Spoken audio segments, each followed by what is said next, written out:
बहुत बहुत धन्यवाद। इस साइंस एकेडमी के पूरे परिवार को धन्यवाद, जिन सभी लोगों ने हम लोगों को यहाँ बुलाया, इन प्यारे प्यारे बच्चों से रूबरू कराया, पूरे साइंस एकेडमी परिवार को और इस कोचिंग के डायरेक्टर भाई निजामुद्दीन अंसारी जी को, हमारे साथ मंच पर बैठे आदरणीय डॉक्टर आनंद जी को, डॉक्टर उमेश श्रीवास्तव जी को, समीम जी को, सरफराज जी को, राजेश श्रीवास्तव जी को, राजेश सर को, अमरेश जी को, दिवाकर जी को और सभी लोगों को जिनका नाम मैं छूट गया हूँ, भूल गया हूँ, तो सभी लोगों को मैं इस मंच के माध्यम से हार्दिक स्वागत करता हूँ, वंदन करता हूँ, अभिनंदन करता हूँ।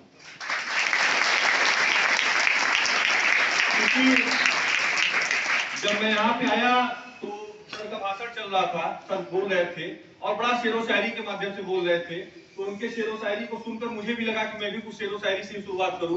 तो इस पूरे कार्यक्रम में इतने नौजवान उपस्थित हैं और मंच पे भी मुझे लगता है कि बहुत सारे ढेर सारे नौजवान हैं और भैया के बालों पर मत जाइएगा, ये भी बहुत नौजवान है। तो मैं अपनी बात नौजवानों से शुरू करना चाहूंगा कि नौजवान साथियों, पानी और पसीने में बड़ा फर्क होता है।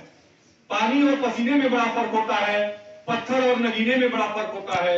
ये जिंदगी शान है नौजवान दोस्तों, कुछ कर दिखाओ वरना जिंदगी काटने उसे शान से जीने में बड़ा फर्क होता है।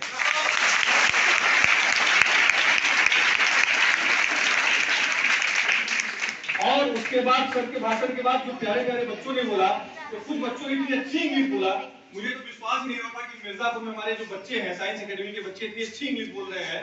तो मैं भी इस कार्यक्रम में बहुत लेट से आया हूँ, तो मैं माफीनामा जो है उतना इंग्लिश में पढ़ देता हूँ, इंग्लिश में बोल देता हूँ कि surely there's no excuse for doing what I did, but I just want you to know that I really regret everything that has happened and sincerely hope that I will come in future at time in Science Academy program, all programs.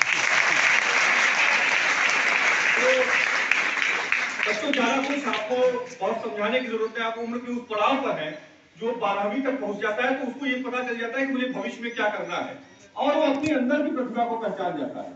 अंदर की प्रतिभा को पहचानने का मतलब है कि आप उम्र के उस स्टेज पर हैं कि आप कोई प्रेशर पढ़ाई मत करिएगा। मेरे हिसाब से अगर एक एग्जांपल देता हूं कि अगर सचिन तेंदुलकर को बल्ले की जगह जबरदस्ती हारमोनियम पकड़ाया दिया गया होता, गिटार पकड़ा दिया गया होता, तो आज शायद सचिन तेंदुलकर को कोई न जान रहा होता। लता मंगेशकर जी को गाने की बजाय अगर उनको दूसरे फील्ड में जबरदस्ती उनके माता पिता जी धकेलते या वो जबरदस्ती प्रेशर में आके कुछ करती, तो शायद आज लता मंगेशकर जी को कोई नहीं जान पाता।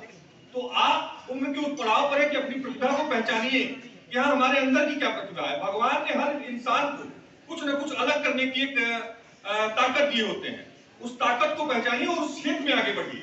उस क्षेत्र में आगे बढ़कर इस मिर्जापुर का, इस प्रदेश का, उत्तर प्रदेश का, हमारे देश का नाम रोशन करिए। मैं यही आप लोगों से चाहता हूं और मैं जो गलतियां कर चुका हूं उसको दोहराना नहीं चाहता हूं, या मैं नहीं चाहता हूं कि हमारे मिर्जापुर के लोग दोहराएं। जैसे जब मैं 12वीं पढ़कर निकला तो कहीं ना कहीं मुझे, मेरे पिताजी वकील थे, एक अच्छे अधिवक्ता है श्री कृपा शंकर मिश्र, आप लोग भी अगर अपने परिवार में पूछेंगे तो लोग जानते होंगे। तो मैं बचपन में जब पिताजी के साथ उनके चैम्बर में बैठता था तो धीरे धीरे मेरी जिज्ञासा बड़ी बढ़ गई उस क्षेत्र में, वकालत के क्षेत्र में जिज्ञासा बढ़ गई। मैं कानून की चीजों को उम्र के पहले से जानने लगा। मैं 7वीं 8वीं में जब था और तब भी अगर मेरे मोहल्ले में कोई झगड़ा लड़ाई हो जाता था तो मैं सुलह करा देता था लोगों का, अपने उम्र से दुगने लोगों का सुलह समझौता करा देता था। थाने कोर्ट कचहरी कोई बात आती थी तो मैं एप्लीकेशन वगैरह लिख देता था। लेकिन जब मैं 12वीं करके निकला, लॉयंस स्कूल से जब मैंने 12वीं किया, तो मेरे माता पिताजी का और रिश्तेदारों का उस टाइम बीटेक का इतना बड़ा ग्लैमर था, इंजीनियरिंग कोर्स का इतना बड़ा ग्लैमर था, तो लोगों ने मुझे बड़ा प्रेशराइज किया कि नहीं बीटेक करना है, बीटेक करना है।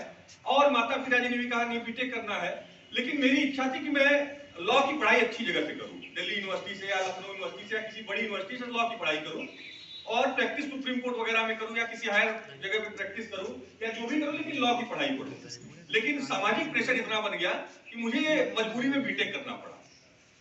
और बीटेक करके सच बताऊं तो मैं पढ़ने में कोई कमजोर नहीं था। मैं ऑलराउंडर, फर्स्ट डिवीजन ऑलराउंडर, कम से कम टॉपर तो नहीं कह सकता लेकिन ऑलराउंडर फर्स्ट डिवीजन लड़का था। चाहे 10th हो, चाहे 12th हो, चाहे बीटेक की पूरी पढ़ाई हो, चाहे फिर उसके बीटेक के बाद लॉ की पढ़ाई हो, ऑलराउंडर में फर्स्ट डिवीजन था। तो बीटेक तो मेरा 4 साल कंप्लीट हुआ, लेकिन कहीं ना कहीं मैं ये कह सकता हूं कि 4 साल की पढ़ाई मेरी बेकार हुई। मैं बीटेक करने के बाद मेरा मन नहीं लगता था, मैं नौकरी वाकरी करने की इच्छा ही मेरी अंदर से नहीं थी। फिर मैंने सोची कि बीटेक करने के बाद मैं लॉ की पढ़ाई किया और आप सबके बीच आज मिर्जापुर के लिए संघर्ष कर रहा हूं, राजनीति को नहीं कहूंगा, संघर्ष कर रहा हूं, लोगों के लिए संघर्ष कर रहा हूं।